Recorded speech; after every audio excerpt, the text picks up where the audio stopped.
Dr.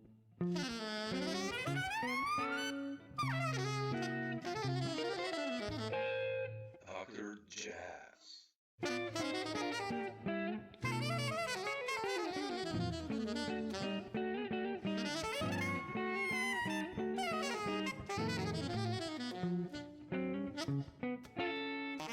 Jump in, Dr. Jazz. talking about Sure. bird lifts, and Okay. since this has been like now the hot bread, or how should I put it, freshly baked, and it's an incredible project, and I guess you probably talked to many people about this already, but like, how did this one happen? Why, first of all, bird? I know you did monk, of course, a lot, but why bird? I mean, of course, one of the greats, but and how did you choose the repertoire, and how did you choose the guests, and how did you actually approach the entire project? I mean, like, what's the story behind it? Without Charlie Parker, there would not be us right now. You know, Charlie Parker was, the inspiration and the inventor of bebop, and from bebop we've gone beyond now. But we're still all really bebop players, in a certain extent. He's the father of all of us, along with Duke and Monk, of course, other people. So that's the reason. And also, we knew that Charlie Parker's 100th birthday was approaching. So I was in Stockholm playing at the Blue House with the Blue House Big Band, and my friend Magnus Lindgren is an artistic director there, and the next morning we had a lunch meeting with Magnus Erskine, who is the booker of the Blue House, and we were talking about what we could do next and stuff. And I knew this bird project, this Charlie Parker's record. I knew that Charlie Parker's birthday was coming up, and so I said we should do a bird project, And they all thought this is great, and to the extent that Magnus Erskine reached out to other venues, so we had all this lined up. We reached out to the Hollywood Bowl, and we had a lot of dates being booked, all over the States and Europe. And this is the first project where Magnus Lindgren, co-wrote, as arrangers, which is, I'm not sure it's been done that much before, where, I would start a vibe, start an idea, write it, send it overnight, via the internet. And when he woke up in the morning, he had this thing that he could add to. He would add to it and send it back to back and forth. And first time that I know that two arrangers actually shared a score. It happens a lot in Hollywood or movies, where you have a composer and an orchestrator and all this, or in pop records where somebody might do the rhythm arrangement, somebody else will do the horn, somebody else will do the strings. But this was really like changing voicings and changing lines and taking this line and saying, "Oh, let's do it here." It was like we were sitting next to each other. Were you surprised? Like, or what? Yeah, like, when you get something amazing, back, and it's like, "Whoa, what did you do?" Or yeah, and now when we listen back, it was funny. We were together last fall, touring the record, and we had forgotten who had written what. It just had all become one. Yeah, it was very interesting. Yeah, but of course, the pandemic. Charlie Parker's birthday is August of 2020, his 100th birthday. And of course, the pandemic happened and swiped it away. And we found somebody that would make the record. We pitched it to the SRW Radio Orchestra. Excuse me, the SWR Radio Big Band, out of Stuttgart, and a great producer and a gentleman named Hans Peter Zachary got it together to do this during the pandemic, which was crazy. So by November of 2020, we were in the studio in Stuttgart with masks and recording the record. Amazing. Yeah. How did you choose about the repertoire? I mean, it's like hard. Obvious some, Donnelly confirmation, sure, but like, it's only I think 8 tunes or 7 or and Parker repertoire is I don't know how many, 40. He wrote 30. Right. How did you choose that? Well, of course we did it together. How'd that come by? Well, Coco is obvious because it's probably the most famous of his solos, let's say. It's based on Cherokee.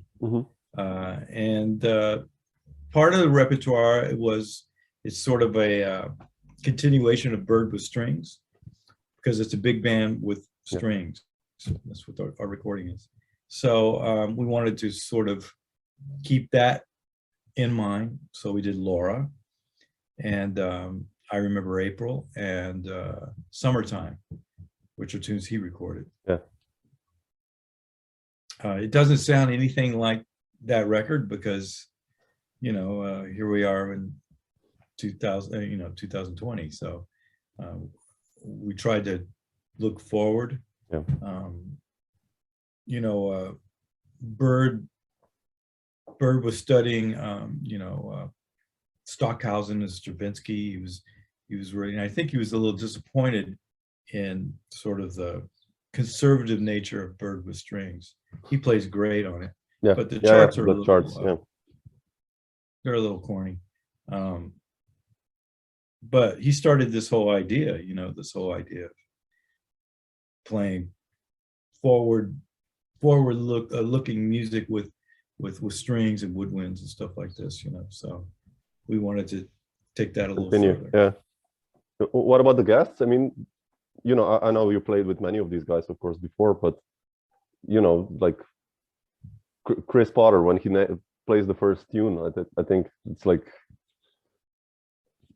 I've seen Chris so many times live. I never played with him, but like it's just mind blowing. And like, how did you decide? Joe Lovano and Chris Potter and Miguel and all these guys, who to play? Well, Chris was an obvious choice because Chris is like his whole thing is he wants to play like Bird on the tenor, and he Bird, he'll tell you it's his ultimate inspiration,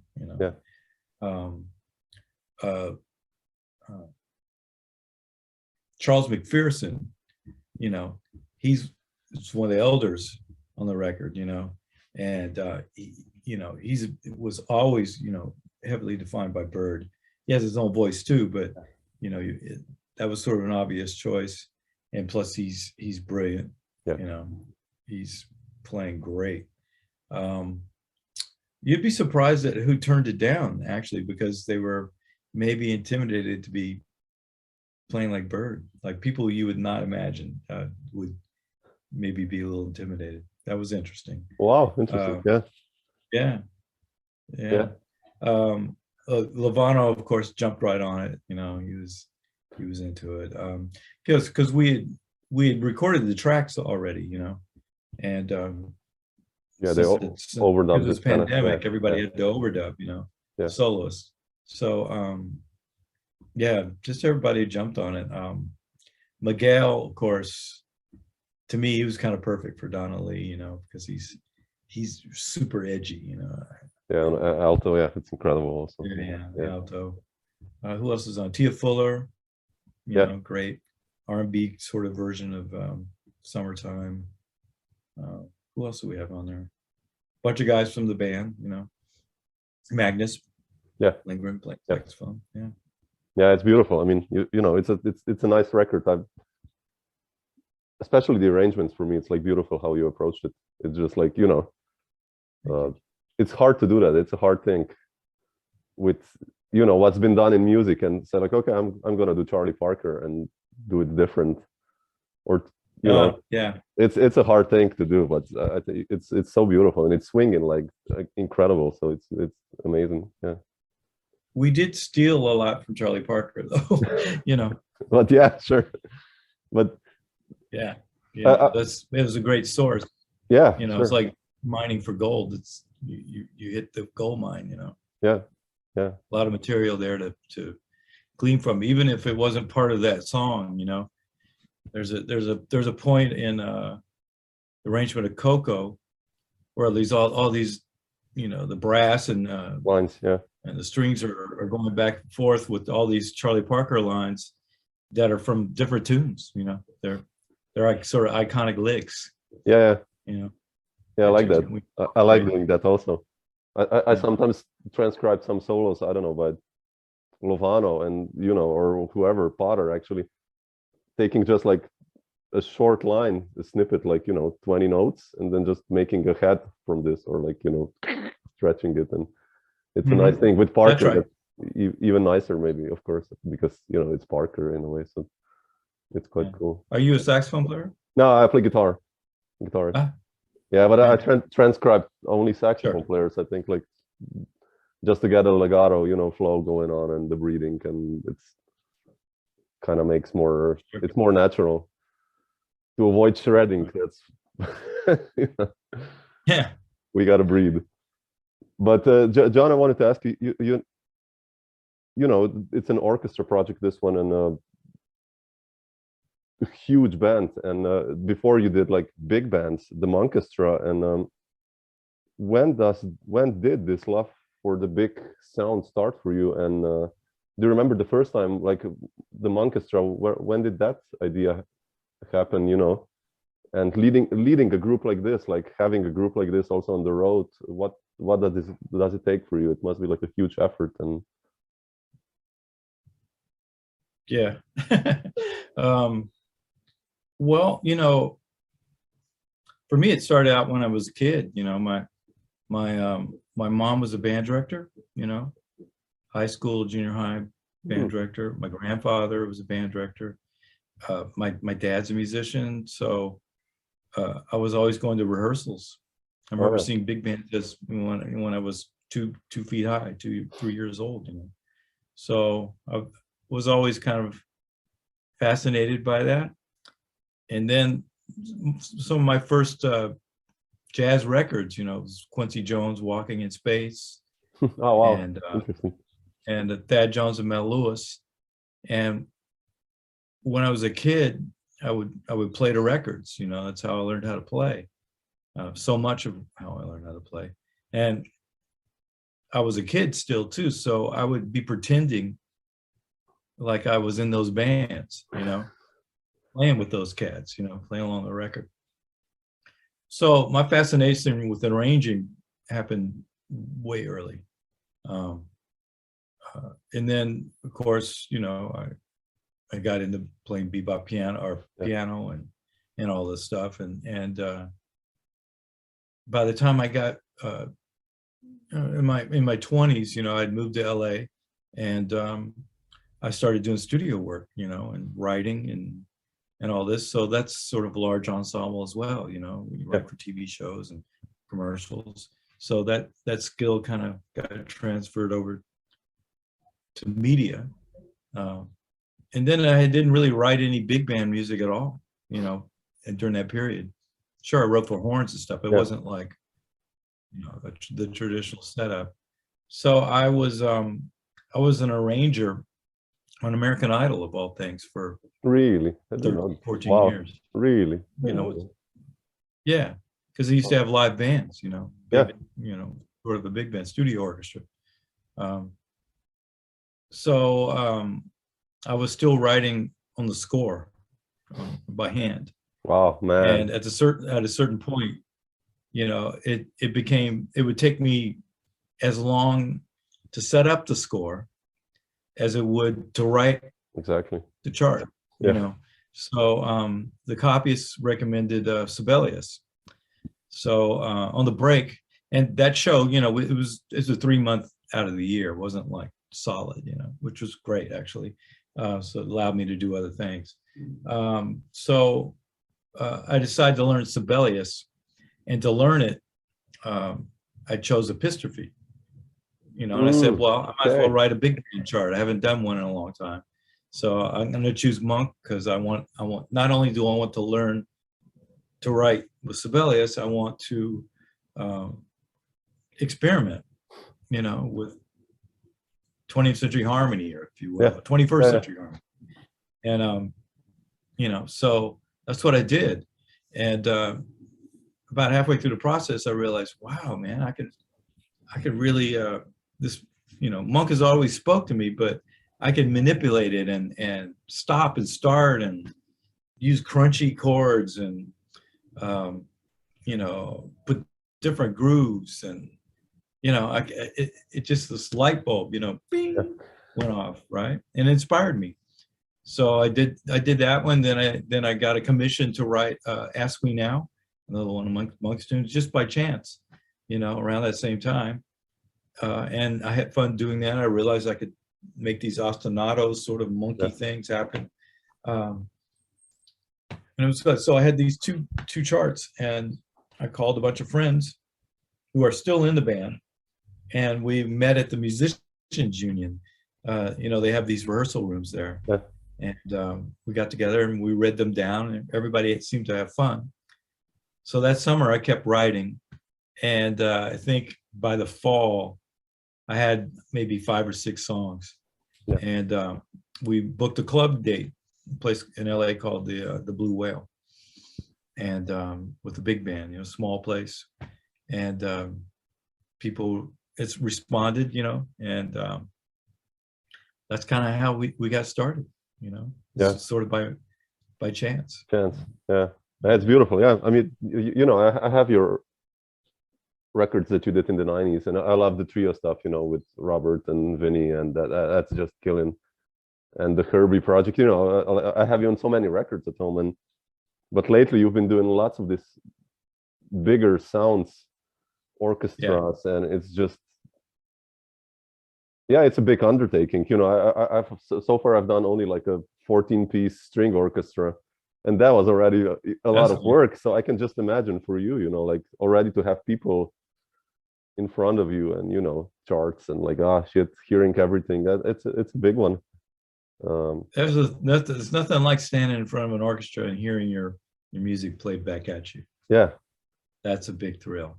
I can just imagine. That's a great feeling. But I wanted to ask you about, you mentioned Monk and Mel Lewis and Tad Jones, and you were kind of a teenager in the mid-70s, like when Return to Forever came out, and all these amazing records, piano players, and Herbie did his funky stuff. And how did that influence you, like in the mid-70s? I mean, obviously, I guess it did, since you're doing now also the Return to Forever project, but like, you remember hearing those sounds the first time, the fusions? Oh, for sure. I mean, I think I was 14 when Headhunters came out, and I was like, oh man, I had to get a Fender Rhodes. What is this? Right? And of course, Headhunters. Before that, I'd had Maiden Voyage, so I knew who Herbie was. But then when he switched, I was like, oh man, what is this? This is completely different, but very cool. And that's my generation. I grew up with Earth, Wind and Fire and Sly Stone, and Stevie. Songs in the Key of Life had just came out when I was in high school. So it was natural. And at that point, all our heroes, were playing jazz fusion at some point. Sauvignon, Wayne, Freddie, Bobby Hutcherson, that was the era. He still swung, still played all kinds of, but it was cool to do both. That was the thing, is to be able to play both. In an authentic way, right? I mean, and then it changed in the 90s. It got to be either you wore a suit and played straight ahead, or you didn't wear a suit and you played fusion, which was not great for the music. Exactly. This division. No, I agree. It was like, it became divisive, and that's never a good idea, right? Here, let me fix this. Sorry. And but anyway, yeah, I was hugely influenced, especially Headhunters and Weather Report, you know, because, you know, the thing is that at that era, you could always go back. Like, you know, I knew, you know, I loved Weather Report and I loved Wayne Shorter's tunes on Weather Report. Yeah. But I also loved all the Blue Note Wayne Shorter stuff, you know, so you kind of went back and forth, you know, and Herbie with Wayne, McCoy with Wayne, and, you know, Elvin. And then there's an Elvin Jones fusion record that with Jan Hammer called On the Mountain. Yeah, you know, Elvin playing fusion, man. It's ridiculously great. Tony Williams, right?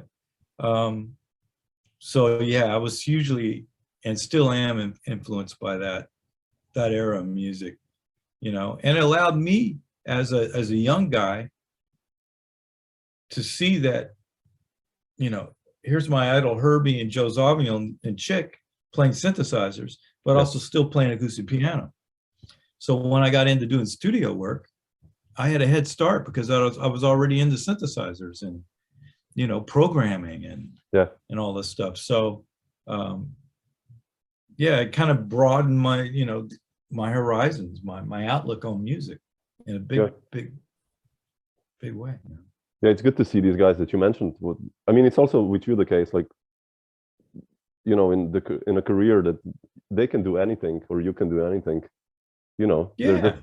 I'll do a free record, you know, Chick, like The Circle or whatever, and he did the fusion, he did the straight ahead. It's just like, okay, I'll do what I want to do, and yeah, that's beautiful. And then the Brazilian thing, you know, Native Dancer.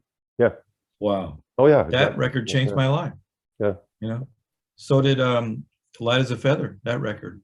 You know, I know that record inside out. You know, over and over again. Flip it over. Flip it over. Flip it over.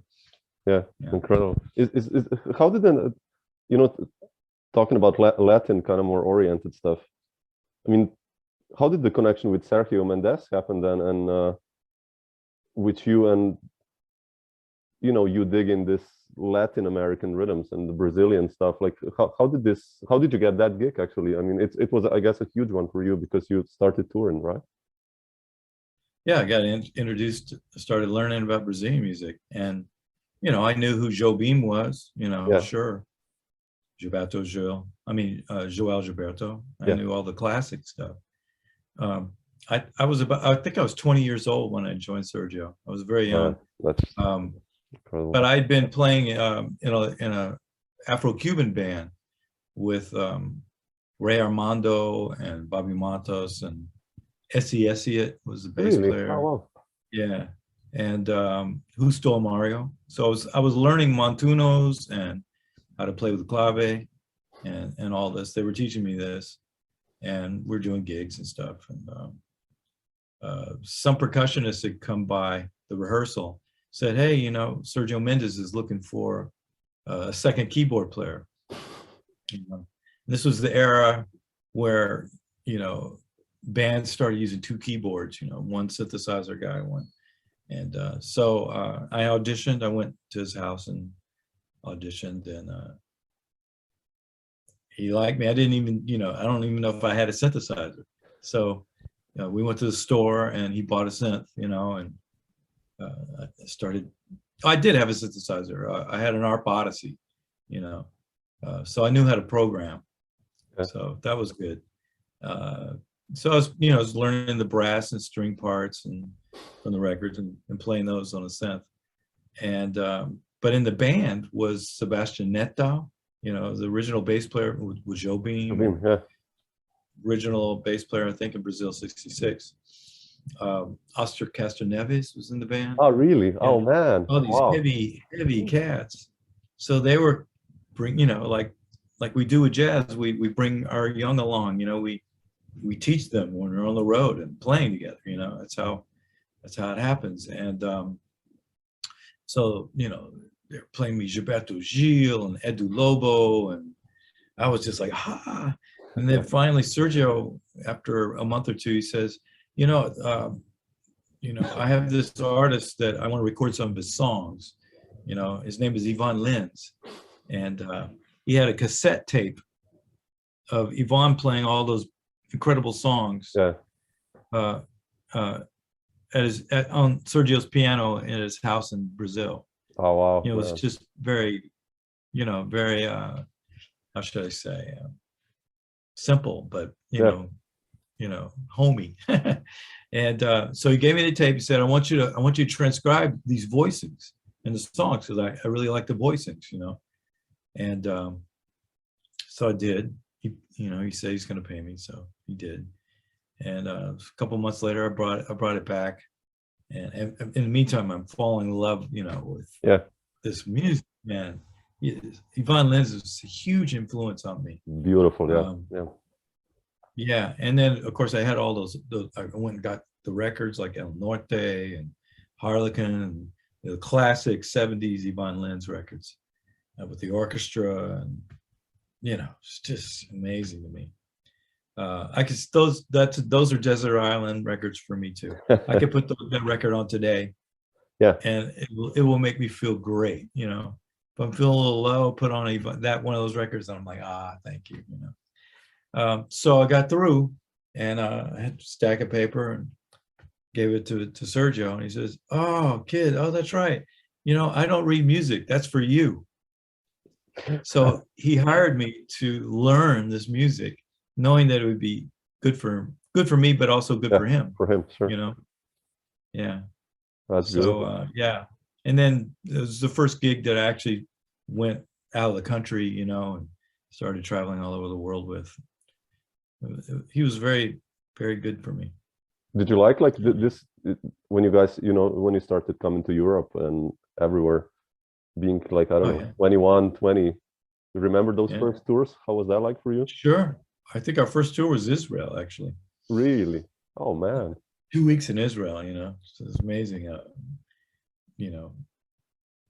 and and then all the other possibilities of walking and hanging out in town, and meeting other people and hanging out with the band and all this.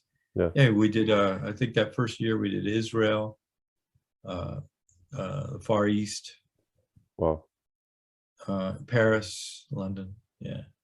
Man, like and actually Diane Reeves, that's where Diane, I actually recommended Diane Reeves for that gig. And so that first year or two, we traveled together all over the world.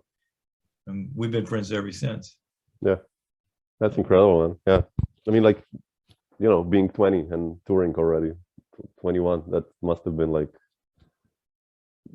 mind blowing. I can just imagine, Yeah. But how did then this story, from you to Freddie happen? I mean, I know you probably answered these questions many times, but I really want to know, I'm like a geek, but like, I love this history connections, how everything puzzles together. And, right. Sergio kind of, and Freddie, it's on the first sight, like two really different worlds. And, but how did that story begin? And well, it's not really different worlds, music is music is music. Yeah. Sergio was sort of crossing between, all the Brazilian harmony and, rhythm is rhythm, man. A groove is a groove is a groove is a groove. You can make a samba swing, you can make a swing, bebop swing. So around that same time, actually, maybe I was 21 or 22 or something. I was a Freddie Hubbard freak growing up. I had all his records. I loved that CTI, those CTI records. And, little sunflower stuff. So I was really into him growing up. And the pianist before me was Billy Childs, and we became friends because we kind of did the same gigs. I would sub for him, he'd sub for me, all this kind of stuff. And he left the band, and Bob Sheppard, the saxophone player, was playing with Freddie and recommended me, along with this really great drummer named Ralph Penland. I don't know if you know that. Yeah, sure. Yeah. Yeah, he was a great drummer and a real sort of teacher to me, And so yeah, I remember I got a call. Yeah, we have a gig in San Francisco. Just show up, you know. So I had, you know, I knew a lot of those tunes. So showed up, did the gig, and he was like, yeah, okay, whatever. And I didn't know he was going to call. So, but he just kept calling. So, yeah, off and on, Freddie Hubbard, like almost 10 years. 10 years. 9, Oh 10 man. years. Gee, wow, that's a big one. Off and on. Yeah. Off and on. Yeah. Yeah. That's Because I was still doing Sergio. And then, okay. in other gigs, I was writing for TVs and doing sessions, and sort of that era, 80s, you know, was coming up, and there was a lot going on. It was good. Yeah. Lots of gigs at that point. You know, this is before, you know, DJs, you know, took club gigs away. It was before, you know, before AIDS, you know, before, you know, the club scene was great, you know. Drunk. Yeah. Did Freddie recommend you to Miles then also, or because, you know, two trumpet players, or how did that one happen? Can you wait? Excuse me. Can you come back in 1 hour? It's okay. Okay. You have green card. Okay. I'm sorry. Can I make this? No, I want you to come back.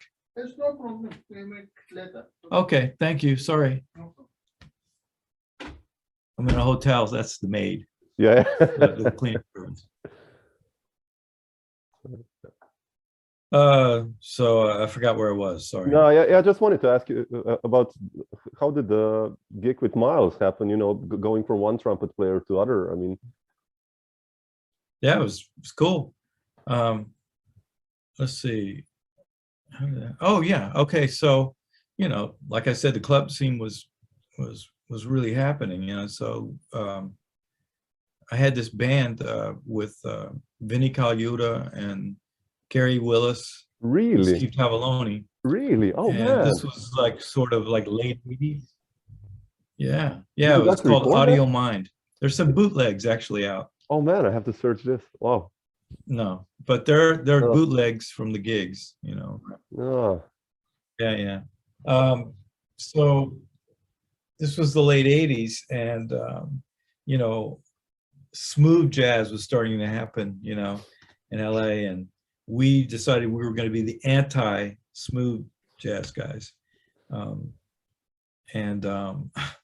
We would just I'd have synthesizers, you know, all this, and Steve Tavaglione playing Iwi, yeah, and all this, and we improvise sets. We just improvise a whole set, you know.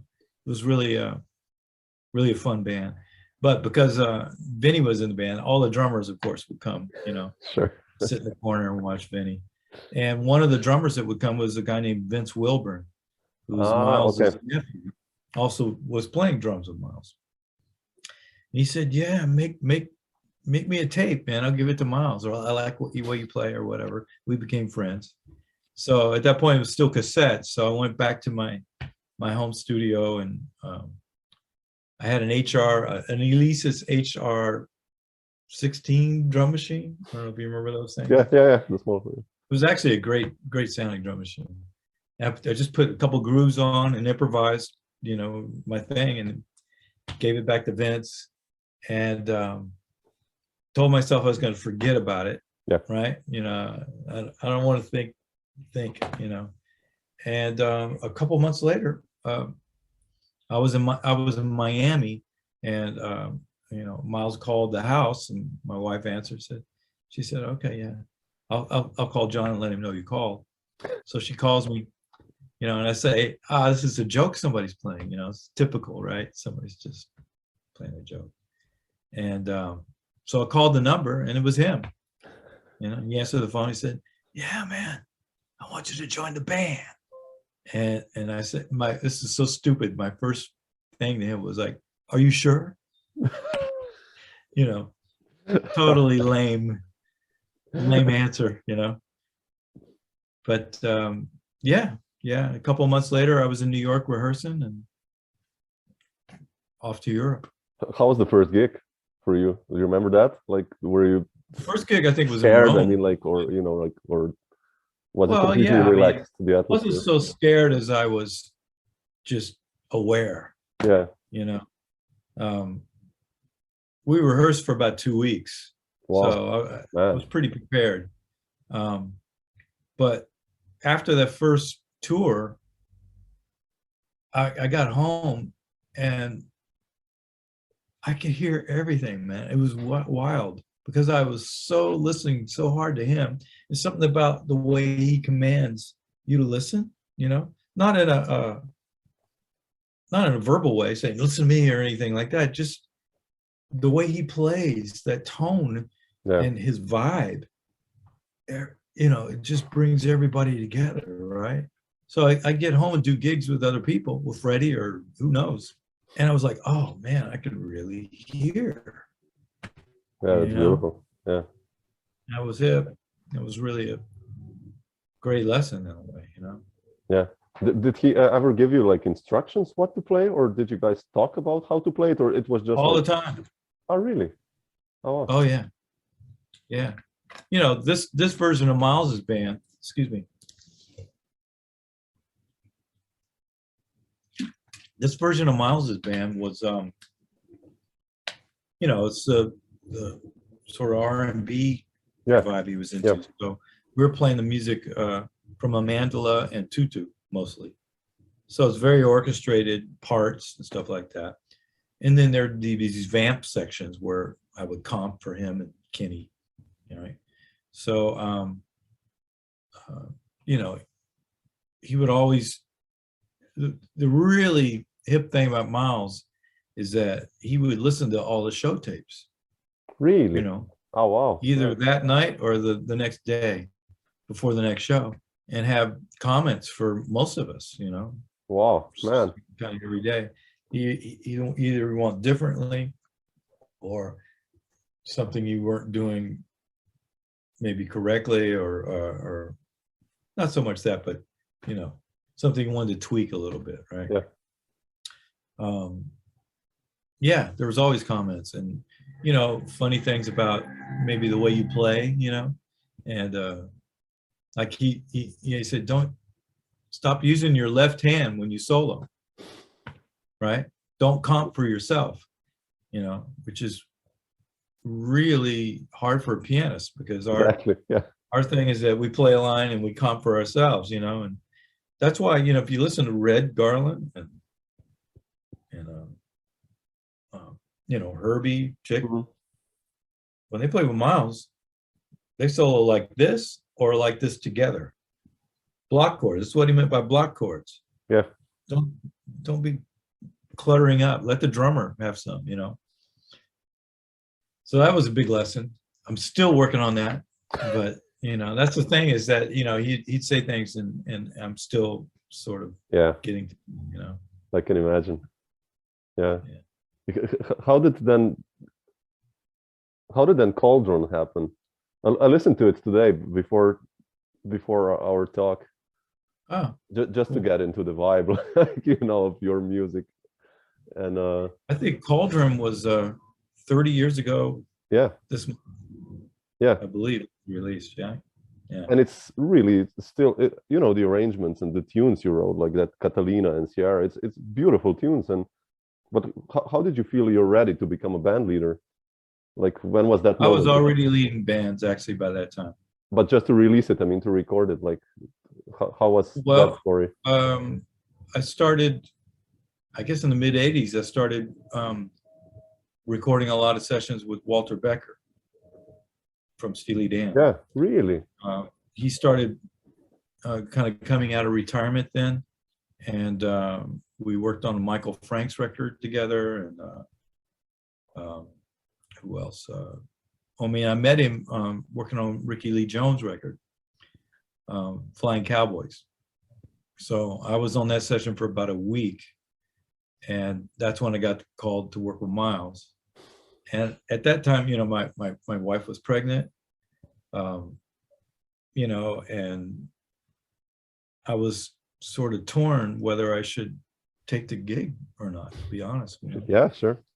Here I am working in the studio with Walter Becker and Chuck Rainey and Ricky Lowe, and I'm like, wow, this is amazing, you know. Should I really even go, you know? So I talked to him about it, you know, and he said, well, you have to go. He pushed me out the door practically. So when I was out with Miles, I was writing songs. You know, this is sort of what, you know, you write your life, right? What's happening in your life. Yeah. That was happening in my life while I was writing these songs. And while I was on tour, Walter got an imprint, you know, his own record label with Windham Hill Jazz. So he started producing records, and he signed me. So my first 2 records, Walter produced. Yeah. So that's how that, you know, Cauldron's very much influenced by my period with Miles, I would say. Yeah, but still, you know, the band, of course, is killing, and just, yeah, I really Those are all guys that I was playing with in LA, you know. Yeah. Those guys, Ricky Lawson, Patitucci, I have this long history with John. Munyungo, Bill Summers. All these guys, yeah. Bob Sheppard, the guy that got me the gig with Freddie, and Steve Tavaglione, who we were in Audio Mind together. Yeah, that's beautiful. And like, when did your story with Patitucci begin, actually? I mean, since you mentioned him, because, you know, you're on like 10 albums or 8 albums of his, like. Yeah. Let's see. Oh, this is a funny story. So I met John through Hubert Laws. I think I just started working with Sergio Mendes, and I got a call to do a gig with Hubert Laws. Oh, wow. And, Wow. and our first gig was Carnegie Hall. My first gig with John Patitucci was at Carnegie Hall. Wow. So we rehearsed, and, you know, I met John at rehearsal, and we've been friends ever since, you know, working together ever since. So shortly after that, I think John got the gig with Chick, you know, somewhere after that. And then he started, you know, putting bands together, and, you know, he called me, and we toured together, did, like you said, did a bunch of records. He's on all my records at that point, you know, during that time. Yeah. How do you choose, speaking of your records, you know, how do you choose what to do and who to play with? You know, when I check some of the rhythm sections on your albums, you know, it's just, you know, you have Robert Hurst or Vinnie Colaiuta, then you have, you know, Tain, and let's say Christian McBride or Erskine, or like how did you decide in your career what to do? And one question, I really like that surfacing records and the smaller groups you did. Are you still planning to do something also again in that direction, like a trio record maybe? Are you thinking about it, or? Sure. Yeah. You know, it's just, you know, my record deal with Mac Avenue was for 3 records of Orchestra. So I had to do these, you know, but those Orchestra records evolved, you know, there's even trio tuned tracks on the new record, you know. So, yeah, I mean, that's something I definitely want to do. It won't happen this year, but maybe next year, you know. I do have some stuff I think we're about to release that was done during the pandemic, and it was done in my backyard. It was a live backyard concert that we recorded with microphones and everything in the backyard. Oh, wow. I'm playing Rhodes, and Carry On Gully and Ben Sheppard are on those. Oh, man. So we did 4 tracks, and we're thinking about releasing those as an EP. Yeah. I'm sorry, I forgot what your question was, though. No, like, how did you decide, like, you know, picking up all these amazing bands, like, you know, or Roy being on trumpet, or like, you know, how did these stories happen, like with this? Well, I mean, it's sort of what's happened. Again, you know, you're writing this music. Music is influenced by what's happening in your life. Yeah. You know, at that time, I'm playing with these guys. You know, also, you know, doing different things with these guys. Ricky Lawson. You know, Cauldron needed like a big fat pocket, you know, so everybody else could play off of that, right? You know, Erskine's on there because of the way he plays. Yeah. You know, it's casting. It's like being a director for a movie, you know. I knew on Cauldron, I knew I wanted like a funky percussion and sort of that Harvey Mason style pocket kind of thing. Then it evolved into what was the next record? A Change of Heart. Yeah. You know, with Terry Lynn Carrington and Freddie Washington. Terry was living in LA, and I was doing a lot of gigs with her at that point. And it's a little different from Cauldron, right? Yeah. And then I didn't record for quite some time, you know. Yeah. And then I think Surfacing, I really kind of wanted this sort of watercolor, impressionistic kind of sound, you know. And I knew Vinnie loves Tony Williams so much, you know. So it was, to me, it's Vinnie's Tony Williams record, you know. Yeah, I love that one. Yeah. And I've been playing a lot with Bob Hurst because Bob was living in LA, yeah, and doing the night show band with Branford. So, and that during that time is actually when I met Tain. We became friends because he was living in LA, and at that point I'd moved back to New York for a while. So I was in New York, and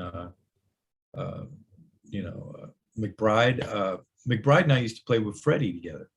Really? I didn't Freddie, know. so I knew him from way back then. Oh. Yeah, Freddie. I'd never met Roy. We just reached out to him because he happened to be in LA at that time when we made the record, you know, but we became friends after that. Yeah. Bennie Maupin, I'd known for a long, long time. He was sort of a mentor, you know, still is. Beautiful, yeah. Yeah, you know, it's just the evolution of, you know, jazz is social music, man. You know, yeah. You meet people and you have these conversations musically, but, you know, and if it goes musically well, then chances are you're going to be friends, you know? Yeah, and, definitely. You know, you see each other on tour and you hang out. Yeah. Just one last thing, Jonathan, you know, so that you can relax in Frankfurt. It's sunny. So, it's just like I watched like on YouTube from Sam First, like a quartet you did with Vinnie, and you know, I've played with David quite a lot and recorded, and he's, you know, one of my favorite alto saxophone players, and I love that quartet that you guys did. And is this something that you want to evolve also, that quartet, or was that just like a one-time chance? Or you mean the streaming thing from Sam First? Yeah. Ah, wow. It's burning, man. It's like killing. Yeah, I'd like to. Maybe I need to get a copy of that. Was that the night with Ben Williams or?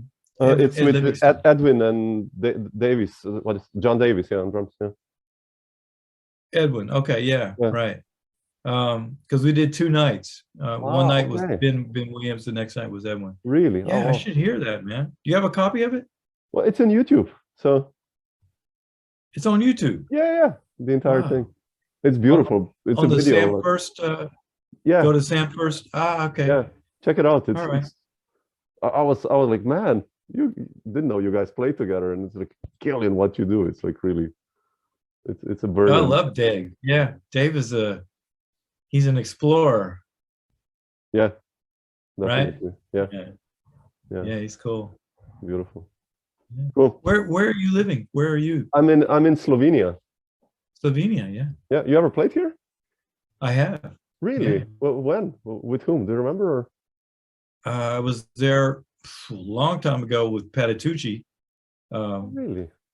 Yeah. And then I was there with Lee Rittenauer. Really? I don't know. That's been probably 10 years ago or something like that. Wow. No, Lee was in Slovenia. But I'd love to come back. Yeah, man. I hope to see you soon somewhere.